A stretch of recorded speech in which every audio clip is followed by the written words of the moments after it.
exactly 19 years and 1 day after the 9/11 attacks masterminded by Afghanistan-based al-Qaeda terrorists killed nearly 3,000 people in the U.S., Secretary of State Mike Pompeo joined representatives of the Taliban and the Afghan government in Qatar on Saturday to kick off peace talks. The September 11, 2001 terrorist attacks that saw 4 hijacked planes turned into weapons of war precipitated the U.S. invasion of Afghanistan that deposed the Taliban government, which had provided safe haven to Osama bin Laden and his al-Qaeda followers. The peace talks that began Saturday are designed to come up with a power-sharing settlement between the Taliban and the U.S.-backed elected Afghan government to bring an end to the fighting that has raged since U.S. forces arrived in Afghanistan to retaliate for the September 11 attacks. "Today is truly a momentous occasion," Pompeo said. "Afghans have at long last chosen to sit together and chart a new course for your country. This is a moment that we must dare to hope." Millions of Afghans have been displaced and killed in the war-torn nation since Soviet forces invaded in 1979, eventually withdrawing to be replaced by a Taliban government. More than 2,400 Americans, 450 British and 500 other coalition military members have been killed in fighting since U.S. forces invaded. Last February the United States and Taliban agreed to a prisoner release that freed about 5,000 Taliban prisoners of war and a phased withdrawal of remaining U.S. forces from Afghanistan.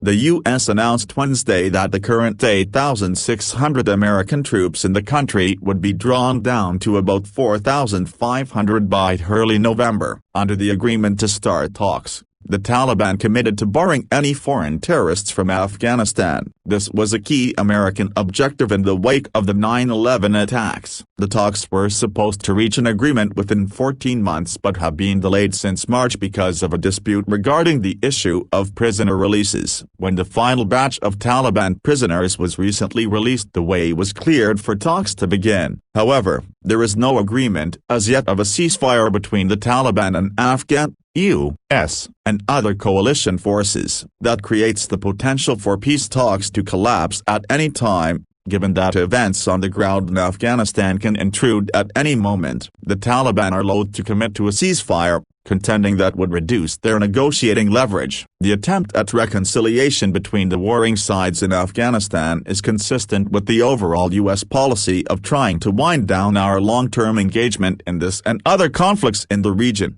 After years of what President Trump has called endless wars, the United States under his leadership is turning inward to take care first of itself, while refocusing its strength mostly on the greatest foreign threats, China, Russia and the European Union elites.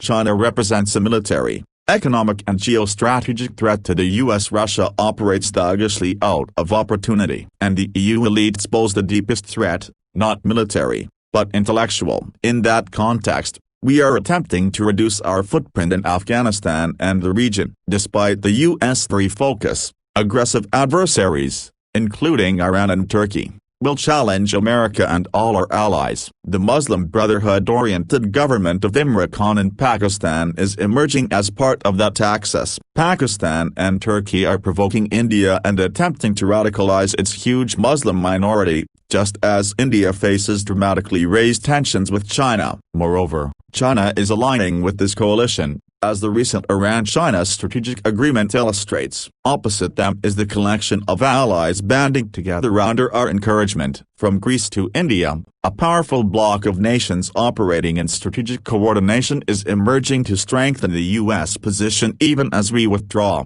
The recent agreements the Trump administration brokered to normalize relations between Israel and the United Arab Emirates and Bahrain reflects a strategic shift to bind our allies together as a force multiplier that is less tethered but carries more of the burden.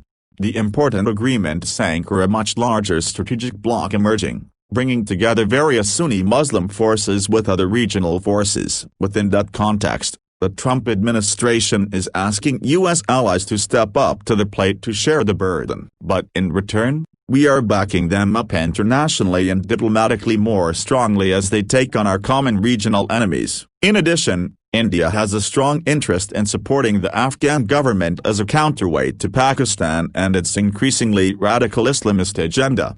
True, the Taliban see American withdrawal as an opportunity to expand their power in Afghanistan, and for the same reason the Afghan government enters the peace talks diminished. But the Taliban also face a grim future. Incapable of moderation and ideologically intense, the Taliban cannot transcend their totalitarian cruelty. They know their survival is in question. Ultimately, the Taliban understand they are yesterday's radicals, while Turkey and Iran, supported by China, are today's. Al-Qaeda is withering and has no real patron. Turkey, as the rising Sunni radical power, has dramatically deepened its strategic ties to the Muslim Brotherhood-led Pakistani government. Turkey is not the preferred patron of Al-Qaeda or Pakistan, so they may be crowded out and representing the radical Sunni camp. Iran has in the past supported part of Al-Qaeda, but the Iranian regime is wasting away and wounded by American actions and sanctions, so it has little ability to influence countries other than the three where it has focused its attention: Iraq, Syria and Lebanon. At the same time, Saudi Arabia earlier worked through Pakistan to support the Taliban but has now split with Pakistan. The Taliban fear the Afghan government will again emerge as a critical asset for the Indians against Pakistan. So the Taliban have come to the negotiating table because they that see the larger conflicts in the Sunni world upon which they fed are not going their way. Even though their position on the ground in Afghanistan has improved a bit in the last half-decade, greater forces than the Taliban now define the conflict in Afghanistan, India, Pakistan and throughout the Sunni world as a whole. So, as good as the position of the Taliban is now, they know it will not get better from here. The fate of Afghanistan since Alexander the Great nearly 2,500 years ago has been determined by the clash of geopolitical forces. The success of the intra-Afghan peace negotiations that began Saturday ultimately hinges on how the conflict in their war-ravaged nation fits into these larger trends.